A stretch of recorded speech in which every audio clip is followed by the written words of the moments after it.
টি-20 বিশ্বকাপে বাংলাদেশের অংশগ্রহণ নিয়ে দোলাচলের মাঝেই সমর্থনের কথা জানিয়ে আসছিল পাকিস্তান ক্রিকেট বোর্ড পিসিবি।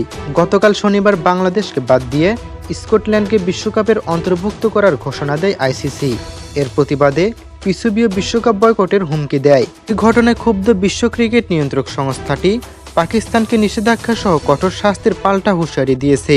এক প্রতিবেদনে এই তথ্য জানিয়েছে ভারতীয় সংবাদ মাধ্যম দ্য ইন্ডিয়ান এক্সপ্রেস। সূত্র জানিয়েছে, যদি পাকিস্তানও একই পথে হেঁটে টুর্নামেন্টে অংশ না নেওয়ার সিদ্ধান্ত নেয়, আইসিসি তাদের উপর নিষেধাজ্ঞা আরোপ করতে পারে।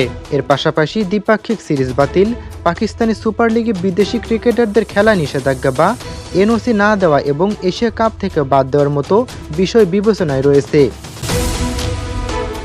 এর আগে শনিবার বাংলাদেশকে আসন্ন টি-20 বিশ্বকাপ থেকে বাদ দেওয়ার ঘোষণায় আইসিসি জানায়, আইসিসির মূল্যায়ন এই সিদ্ধান্তে উপনীত হয়েছে যে ভারতে বাংলাদেশ জাতীয় দল কর্মকর্তা বা সমর্থকদের জন্য কোনো বিশ্বাসযোগ্য বা যাচাইযোগ্য নিরাপত্তার হুমকি নেই।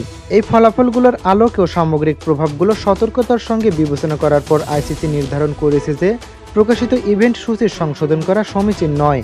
আইসিসির ঘোষণার পর পিসিবির সভাপতি মহসিন নাকভি বলেন, বাংলাদেশের সঙ্গে অন্যায় করা হয়েছে। আপনার দ্বিমুখী নীতি থাকতে পারে না, যেখানে একটি দেশ যখন খুশি যে কোনো সিদ্ধান্ত নিতে পারে এবং অন্য একটি দেশের ক্ষেত্রে তার সম্পূর্ণ উল্টোটা করা হয়। এ কারণে আমরা এই অবস্থান নিয়েছি যে বাংলাদেশের সঙ্গে অন্যায় আচরণ করা হচ্ছে এবং যে কোনো মূল্যে তাদের বিশ্বকাপ খেলার অনুমতি দেওয়া উচিত।